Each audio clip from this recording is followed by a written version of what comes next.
What do you do if your landlord refuses to fix anything and rent is coming due? I had a friend hit me up and say, Thad, I've been asking my landlord and property manager to fix my AC and heat for the past couple of weeks and they still have yet to fix it. Anything I can do like withhold rent or anything else? By law, your landlord is supposed to provide you habitable living conditions. Meaning if you have anything going wrong with your water, say a faucet is leaking or it doesn't work at all, your heating and air doesn't work, anything electrical is going on in the house, even if you have an infestation like roaches, termites, even rats, your landlord is supposed to take care of that problem. When you first contact them about said issues, they have to respond within a reasonable amount of time, meaning that if you contact them on the 1st of March, they should not be contacting you back in the middle of April about those issues.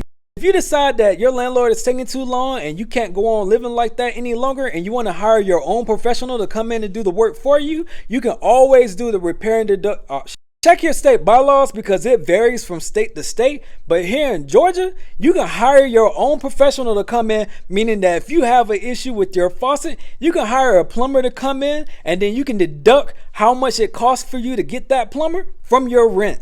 Meaning if your rent is $1,000 and that plumber costs you $500, that landlord is only getting $500 for that month. You can also take your landlord to small claims court and get reimbursed for that $500 also. So keep this video in mind next time you have to beg your landlord to fix something in their home.